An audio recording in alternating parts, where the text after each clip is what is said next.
What's less known is how he followed the lead of some of the Senate's most fervent segregationists. You also worked with them to oppose busing.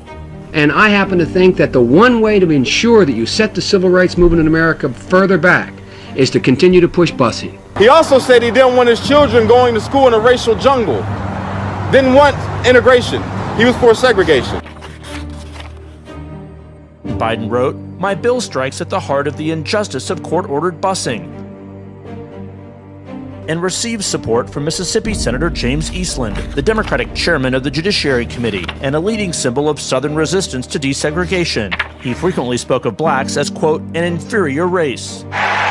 Poor kids are just as bright and just as talented as white kids.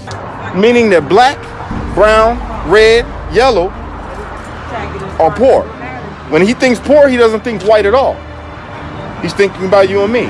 Unlike the African American community, with notable exceptions, the Latino community is an incredibly diverse community with incredibly different attitudes about different things.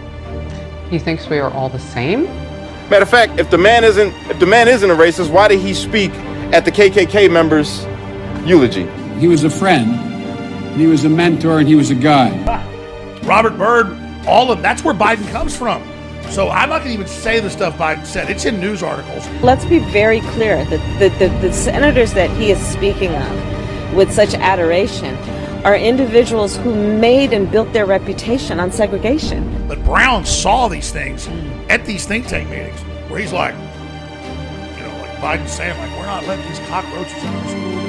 Oh, that's bad. Brown saw it. The dude ain't did nothing but hurt black people. And then his running mate, Kamala Harris, she's got a career of locking up black people.